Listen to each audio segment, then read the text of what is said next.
the steps of logging into your TitleWave account, accessing your TitleWise collection analysis, making any setting changes to that analysis, and creating a weeding report. So the first step we need to do is get to TitleWave.com and clicking the orange sign in button. Go ahead and type in your username and password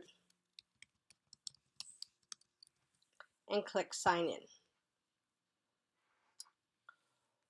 Once inside your account, you will know it's your account because you'll see your name up at the top followed by your school name. Now to access your TitleWise collection analysis, you'll need to go to your account and you'll need to drop down here where it says TitleWise Analysis. All the analysis that you have done, unless you have deleted them, will show up in this box here, and they are in order from the newest to the oldest.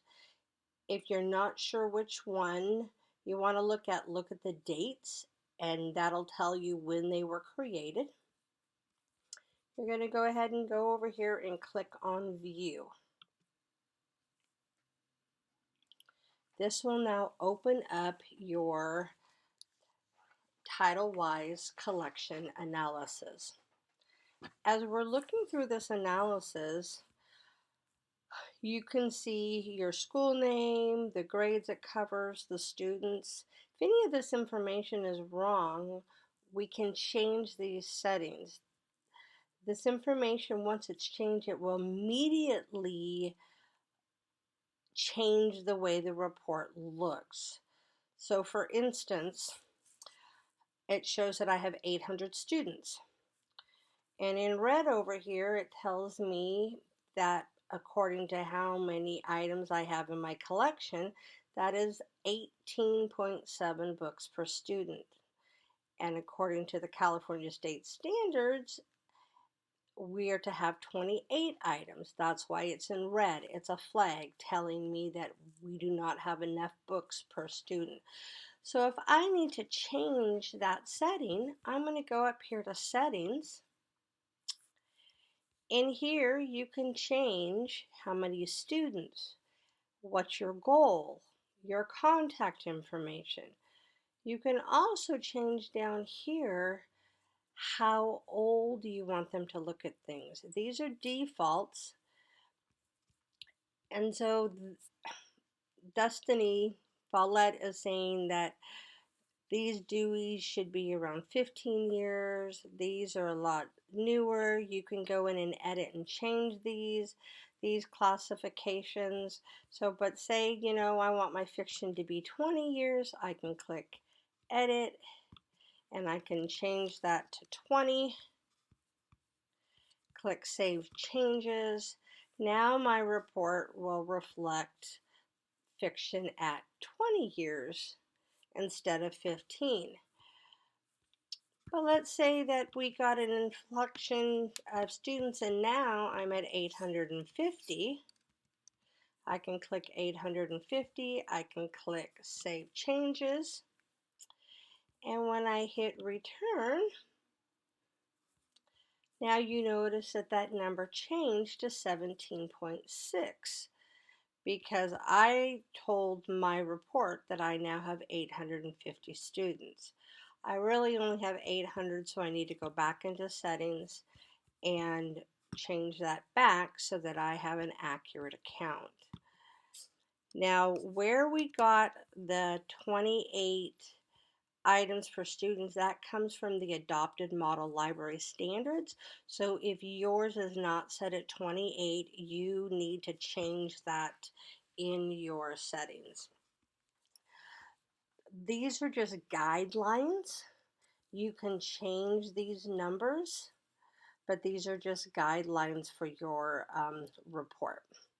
I'm now going to click the return, and now I'm back into my report, and you can see that now that number has changed again. So those change in settings apply to this report only, and it is real life, and it changes immediately. So as you go down, it shows your items in collection, your average age overall, and then it looks at each category. What percentage of your library is fiction versus nonfiction? What's your average age of your fiction, your average age of your nonfiction? This is where it gets really helpful. Down here, you can look at your Dewey classes and you can see your 10 classifications. It shows you your number of items right here. You can click this tab to see your age-sensitive items. So in red, these books are the ones that would be like, oh, we may need to look at those because they're going to be too old. We can always go back to all Dewey classes. We have other classifications here, and you can see how many total you have in each of those classifications. As you scroll down further down the report, you can also see reading levels, the average reading levels of your books in your library. So we want to get to how do we create this weeding report. So let's say I click on this first category, my 000s. And when I click on it, it's going to show me right now all 80 titles.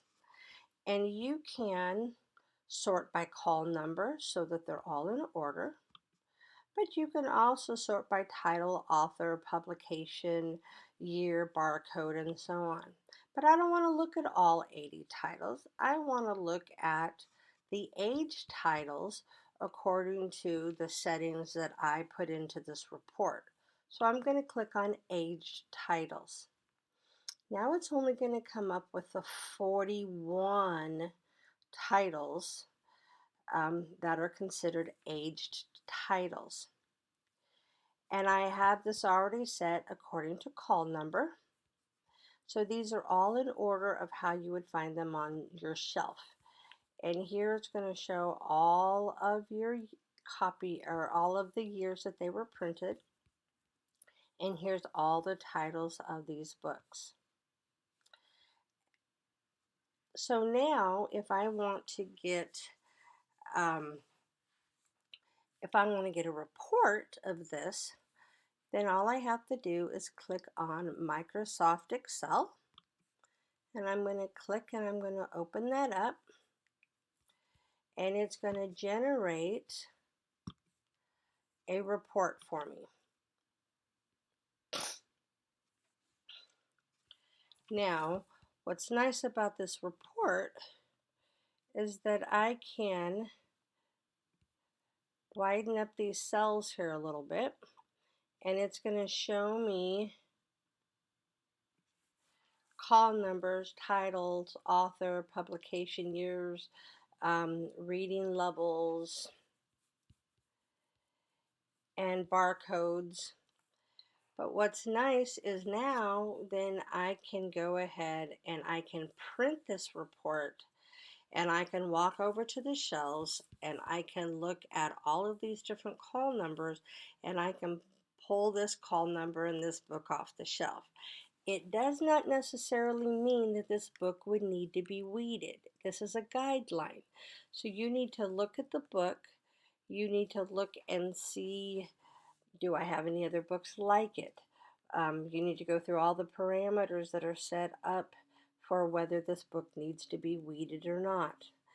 This report is just a guideline to help you determine that these are the oldest books in this section, and then you need to look at each of these books individually before you weed them off of your shelf. Once you are done with looking at each of these sections, you can return back. You can go into another section by clicking here, another section by clicking over here. You can then go into your fiction section. And in fiction, this is set up by call number, but I want to look, and right here it's kind of cool. They'll show you how many of your fiction titles are 5 years or newer. It's showing me that my average age of my fiction is 1999, and here are my age titles. So once again, if I click on my age titles, it's going to produce this report, this list for me. I can do it by I can do it by call number. So once again, this is all according to the shelf, and then you can begin to look at all these call numbers to see how old the books are. But you can also drop down if you want to see oldest to newest, and in this report, I'll show you the difference. This would be publication year. And so now, granted, the call numbers are not in order, but the publication years are in order. So it depends on how you want your report run. If you want it run by call number, so it's in order of the shelf, you want to make sure that you've sorted by call number before you click to export to Excel. If you want it by publication year, where the oldest book is on top going down, then you need to sort by that. But remember, as you're looking through fiction, just because it's really old doesn't mean that it'll be pulled off the shelf, especially if it's a classic. Remember, there's a list of criteria before you pull off a book. This is just a report that shows you your oldest titles in your catalog or in your collection. Once again, we're going to click on Microsoft Excel in order to produce this report, and then it's going to produce a report, and once that report is produced, we'll be able to open that report up, and once again we have showing all the call numbers, the titles, the authors, the years, the barcodes, and then you can print. And as you notice, this one is not in alphabetical order by author's last name, but it is in publication year. Once you are finished, go ahead and click back at the home button and click log out, and that will take you out of your TitleWise account.